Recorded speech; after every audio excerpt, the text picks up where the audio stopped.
ముఖ్యమంత్రి గారు కూడా ఇది కామారెడ్డి నియోజకవర్గంలో జరగలేదు, అన్ని నియోజకవర్గాల్లో అక్కడో ఇక్కడో పంట నష్టం జరిగింది. కాబట్టి దయచేసి ఆ పంట నష్టాన్ని ఇవ్వాలని అంటున్నాను. మరొకసారి కలెక్టర్ గారిని నేను వేడుకునేది ఏంటంటే, అనుకుంటుండొచ్చు గెలవకముందు కలెక్టరే, గెలిచిన తర్వాత కలెక్టరే అని. అన్న, కలెక్టర్ ఈజ్ ద ఎంపవర్. ఈ జిల్లాకు ఫస్ట్ క్లాస్ మెజిస్ట్రేట్ అయినా ఏది జరగాల్సిన ఆయన నుంచే జరగాలి. కాబట్టి క్షేత్ర పర్యటన చేసి నష్టాన్ని బేరీజు వేసి ఎన్ని ఎకరాల్లో ఎంతమంది రైతులకు పోయింది అని చెప్పి ఇవ్వాలి. ఎందుకు ఇంతగానం చెప్తున్నాను అంటే, గత సంవత్సరము పంట నష్టమైంది, వరి పంట పోయింది. 70% కల్లాలకు వచ్చింది, 30% అక్కడ మన పొలాల్లో ఉంది. వడ్లు కోతకున్నటువంటి వడ్లు రాలిపోయాయి, నష్టమైంది, ఇబ్బంది అయింది. ధర్నా చేశాం ప్రతిపక్షంలో ఉండి, రైతు ధర్నా చేశాం, ర్యాలీ చేశాం. గవర్నమెంట్ 10,000 అనౌన్స్మెంట్ చేసింది, కానీ ఒక్క రూపాయి వేయలేదు. మరి ఎవరు బాధ్యులు? దీనికి అధికారులు కాదా? అలాగే అంతకుముందు సంవత్సరము అంటే 2023-24 కాదు నేను మాట్లాడింది, 2022-2023లో కూడా పంట నష్టం జరిగింది. ఆ పంట నష్టం జరిగినప్పుడు ఇలాగే రావాల్సినోడికి రాలేదు, పంట నష్టం కాని వాళ్ళకి వచ్చింది. ఎవరైతే మామూలు రైతు ఉంటాడో ఆయనకు రాలేదు. కానీ ఎవరైతే రాజకీయ నాయకుడై ఉంటాడో ఊర్లల్లో ఆ రైతుగా అతనికి మాత్రం వచ్చింది. పంట నష్టం కాకుండా రాజకీయ నాయకుడిగా కార్యకర్తగా ఉన్న వాళ్ళకు పంట నష్టం ఇప్పించడం జరిగింది 2022-2023.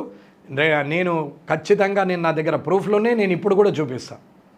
రాజకీయ నాయకులం మేము పోతే వచ్చిండు చూసిండు పోయిండు అనేది ఉంటుంది తప్ప, ఇతను రాజకీయంగా వచ్చిండు అనేది ఆలోచిస్తారు తప్ప లేదు. ఇది ఒక రాజకీయ నాయకునిగా నేను చెప్పొద్దు, కానీ ప్రజల్లో ఉన్న భావన మాత్రం అదే. ఎందుకంటే రాజకీయ నాయకులు కూడా ఫోటోల మందం వచ్చేసి ఫోటోలు దిగి ఈ వరి పంటను ఒక ఫోటో ఇంకొక దగ్గర ఒక ఫోటో దిగి మొత్తం పర్యవేక్షించి వచ్చినామని చెప్తారు.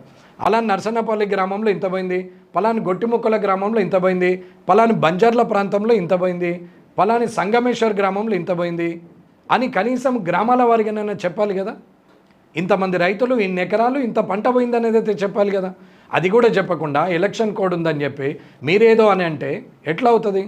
ఎన్ని ఎకరాలు ఉన్నాయి, ఏ సర్వే నెంబరు, రైతు పేరు, ఏం పంట ఉంది, ఆ పంట ఎంత శాతం నష్టపోయిందంటే 100కు 100 నష్టపోయింది. అవి చూసి ప్రాక్టికల్గా ఇవన్నీ కూడా అన్ని గ్రామాల్లోకి వెళ్ళి తీసుకొచ్చినటువంటి ఇవన్నీ పేపర్లు. ఇవి అక్షర సత్యం, ఇందులో ఏమాత్రం కూడా మార్పు లేదు, ఇందులో ఏది తప్పుగా రాసింది లేదు. ఇక్కడ వీళ్ళు వాళ్ళు అనేది ఎక్కడా చూడలేదు. ఇది రైతు పరంగా రైతులకు నష్టమైనటువంటి పంట చేనులు, సర్వే నెంబరు, ఎన్ని ఎకరాలు, ఏం పంట అనేది రైతును పెట్టి, రైతు పేరు పెట్టి ఇవాళ అక్కడి నుంచి కలెక్షన్ చేసుకొని తీసుకొచ్చింది. ఆ రోజుకు మధ్యాహ్నం కల్లానే కలెక్టర్ గారు ఒక వివరణ ఇచ్చేసారు. పంట నష్టమైంది, దానికోసం ప్రభుత్వానికి పంపినాం.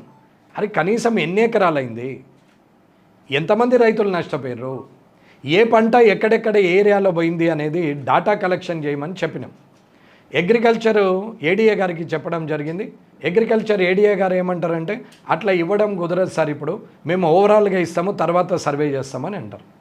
రైతు బాధపడ్డ రోజు, రైతుకు నష్టమైన రోజు, రైతు దగ్గరికి వెళ్ళి మద్దతు తెలిపి కనీసము మీకు మేమున్నామనేది అధికారులు చెప్పగలిగితే రాజకీయ నాయకుల కన్నా ఎక్కువ అధికారులను నమ్ముతారు. అది అందరూ అర్థం చేసుకోవాలి. అధికారి వచ్చి పర్యవేక్షణ చేసి పంట నష్టాన్ని బేరీజు వేసిండు అంటే రైతుకు ఎంతో కొంత ఒక ఊరట ఉంటుంది, మానసిక ధైర్యం వస్తుంది. నేను అధికారి వచ్చిపోయిండు, నా పంట రాసుకొని పోయిండు, నాకు ఎంతో కొంత ప్రభుత్వం సాయం చేస్తుంది అనేది ఆలోచన ఉంటుంది. అదే ఇకపోతే ఎలక్ట్రిసిటీ డిపార్ట్మెంట్ రోడ్ ఎంబట ఏదైతే లైటింగ్ ఉంటుందో 11 kV కానీ 32 kV కానీ లేకపోతే రూరల్కి వెళ్ళే లైన్కి కానీ అవన్నీ పోల్స్ ఇరిగిపోతే పోల్స్ రెక్టిఫై చేస్తున్నారు. కానీ గ్రామాల్లో అగ్రికల్చరిస్టుల దగ్గర పడిపోయిన పోళ్ళకి రైతులను డబ్బులు కట్టమంటే కట్టరు, అది కాని పని. రైతుకు నష్టం జరిగినప్పుడు తిరిగి పంట పోయినాక ఆ రైతు తిరిగి మళ్ళీ పొలాల్లో డబ్బులు కట్టాలంటే కట్టరు. కాబట్టి గవర్నమెంట్ దీని గురించి కూడా ఆలోచించి రైతుల పొలాల్లోకి సప్లై అయినటువంటి అంటే వ్యవసాయానికి సప్లై చేసే కరెంటు, వ్యవసాయానికి సరఫరా చేసే విద్యుత్తు లైన్ ఏదైతే ఉంటుందో దానికి సంబంధించిన కంబాలు ఇరిగిపోయినాయి కానీ నష్టం కానీ అది గవర్నమెంట్ ద్వారానే ఎలక్ట్రిసిటీ డిపార్ట్మెంట్ చేయాలనేది నేను డిమాండ్ చేస్తున్నాం. నాకున్న ఇన్ఫర్మేషన్లో నేను తయారు చేసిందని బట్టి కూడా మాచారెడ్డి మండలంలో సుమారు 250 ఎకరాల పైబడే ఉంది, దోమకొండలో 200 ఎకరాల పైబడే ఉంది, బిక్నూరులో 2300 ఎకరాల పైబడే ఉంది, రాజంపేటలో 2500 ఎకరాల పైబడి ఉంది, అలాగే రూరల్లో 3500 ఎకరాల పైబడి ఉంది. అంటే మామూలుగా రూరల్ కామారెడ్డి మండలం, రాజంపేట మండలం, అట్లాగే రాజంపేట మండలం అంటే కామారెడ్డికి సంబంధించిన ఆ 9 గ్రామాలకు సంబంధించే చెప్తున్నాం. అవి అలాగే బిక్నూరులో ఇంచుమించు ఒక 2300 ఎకరాలు నష్టమైంది. ఇందులో సుమారు ఒక దగ్గర కాదన్న కానీ 7000 మంది రైతులు ఉన్నారు. ఈ 7000 మంది రైతులకు నష్టం జరగడానికి వీల్లేదు. వాళ్ళు రైతును రైతుగానే చూసి, రాజకీయంగా చూడకుండా రైతును రైతుగా చూసి ఇవన్నీ వాళ్ళకి మీరు ప్రభుత్వం వారు స్పందించి, అధికారులు స్పందించి, గౌరవ జిల్లా కలెక్టర్ గారు స్పందించి వీరికి న్యాయం చేయాలనేది నేను చెప్తున్నాను. ఒకవేళ లేని పక్షం ఏదైనా తప్పు జరిగితే మాత్రం మే 13 తర్వాత నేను మాత్రం ఉపేక్షించే పరిస్థితి ఉండదు. కాబట్టి